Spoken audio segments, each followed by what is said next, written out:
Good morning. सुट्टीचा दिवस म्हणजे एकदम निवांत दिवस. तर सकाळी उठल्या उठल्या इकडे चिनूला या वॉकरमध्ये बसून खूप मज्जा येत होता आणि घरभर फिरत बसला होता.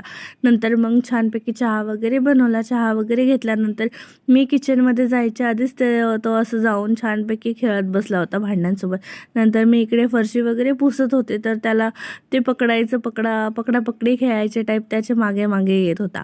आणि दुपारी ह्यांनी मटण आणलं होतं. मग चिनूला हे मटणचं रस्सा फर्स्ट टाईमच ट्राय करणार होते आणि त्याला ते खूपच आवडलं.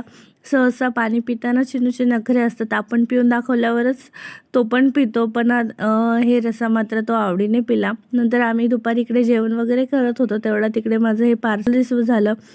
बॅक कवरचं ते लावून बघितलं फोनला तर खूप छान बसलं होतं. आणि संध्याकाळी इकडे हे दीदी लोक आले ते चिनूला भेटायला. मग थोडा वेळ तो शांतच होता.